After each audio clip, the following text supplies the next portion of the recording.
But here's how the right is reacting to it. I encourage you to watch. We call it the Hate America rally that'll happen Saturday. Let's see who shows up for that. I bet you see pro-Hamas supporters. I bet you see Antifa types.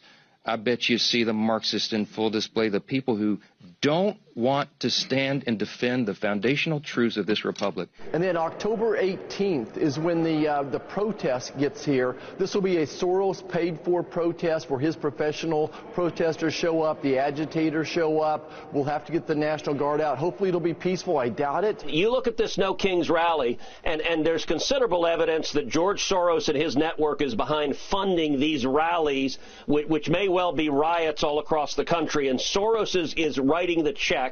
And so I've introduced legislation called the Stop Funders Act that would add rioting to the list of predicate offenses for RICO. Why is that? Because it would let the Department of Justice use RICO, racketeering, to prosecute the money that is funding the anti-Semitic protests on campuses, the pro-open border protest in L.A. and other cities, and these No King protests. Yeah, that's Ted Cruz calling for RICO charges to be brought against the ACLU and the hundreds of other groups helping to organize the No Kings protests.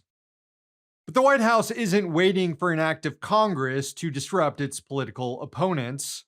President Trump ordered an overhaul at the Internal Revenue Service to transform it into another arm of his political retribution machine.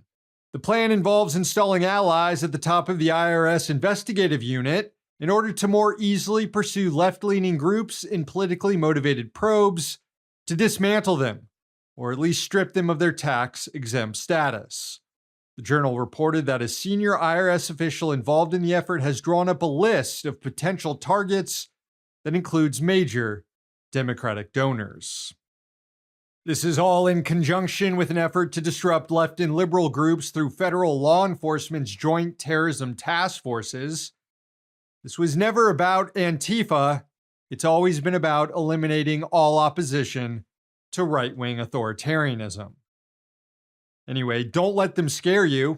If you're able to, show up at one of the No Kings protests this weekend and see how many liberal wine moms you can radicalize.